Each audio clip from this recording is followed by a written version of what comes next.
Jai Hind. So China is one nation that is a threat, or if I may say, is a disruptor in global world order. Why?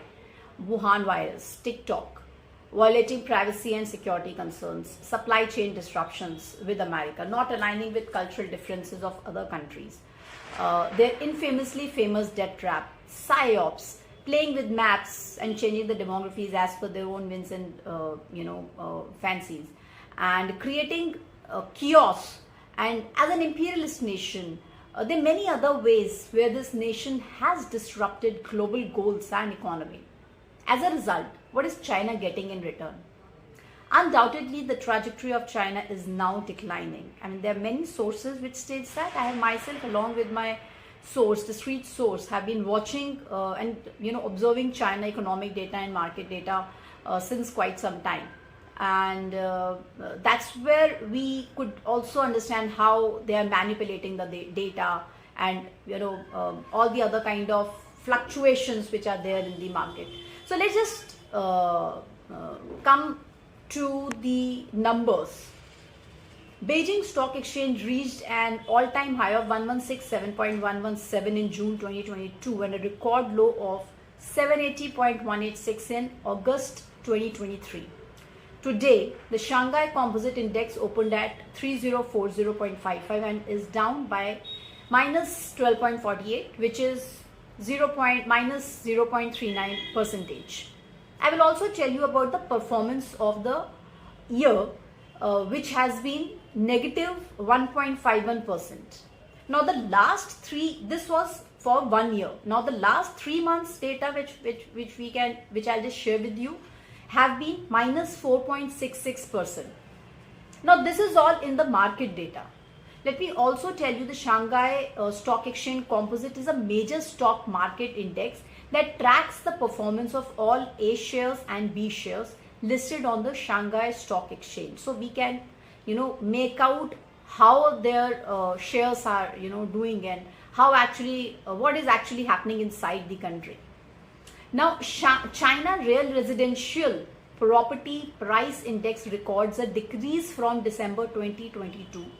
So if you see the graph of China's Real Residential Property Price Index from June 2005 to March 2023 in chart, it started declining after June 1, 2020, and in January 2023 was 104.330.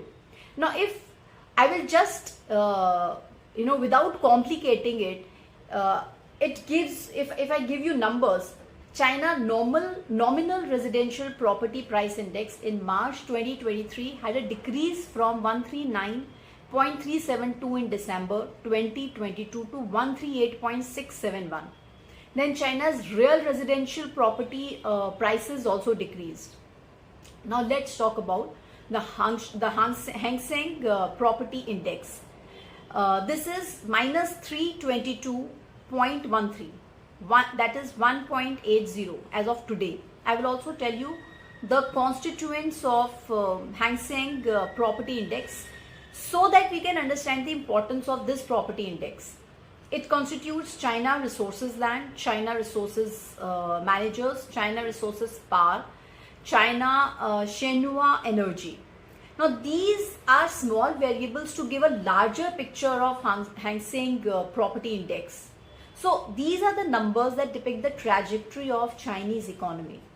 Now still don't jump to any conclusion. Let's understand what is happening inside China. One of my discreet sources told me that Chinese students who come to learn from him, he is a tutor as well, are seen very terrified and angry from America. They're not happy as it has impacted their economy.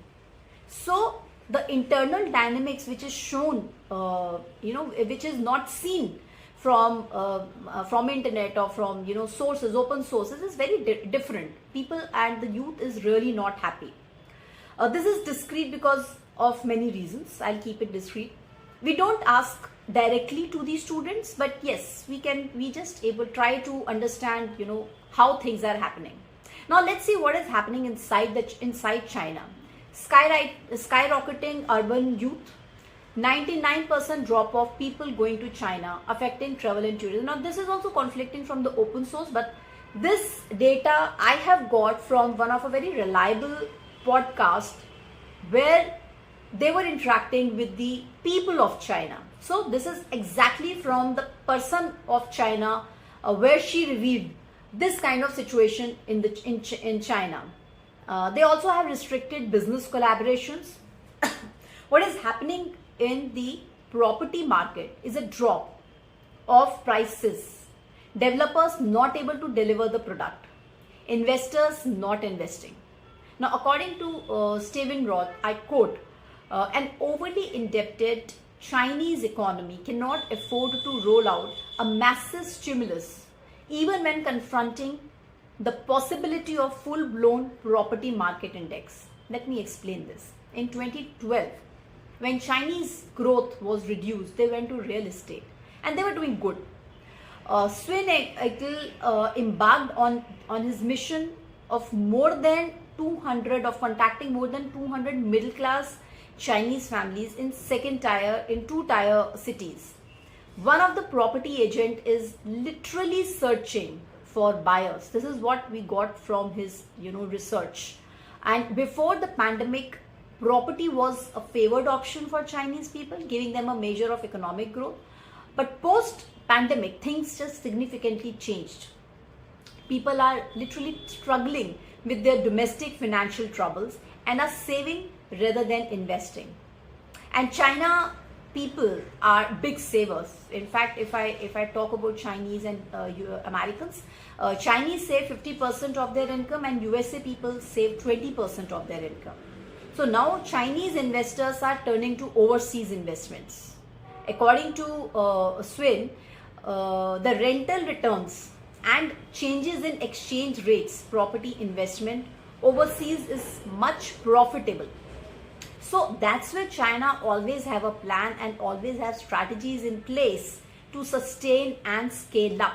In spite of having deflation in their country, they are sustaining and they have their plans. There are a lot of other things that they have, that they have planned to do for their sustainability. Also they are doing a lot of things in the space of geopolitics under the salami slicing tactics. They're also trying to crack down on corruption. They even have a challenge of how to run the capitalist economy with the communist political system. So yes, they have their internal issues which generally are not spoken. And in conclusion, if I may say, just a kind of liner, by 2030 we can contemplate India doing better, much better, and China may be just struggling to maintain its present economic state. Jai Hind. Thank you.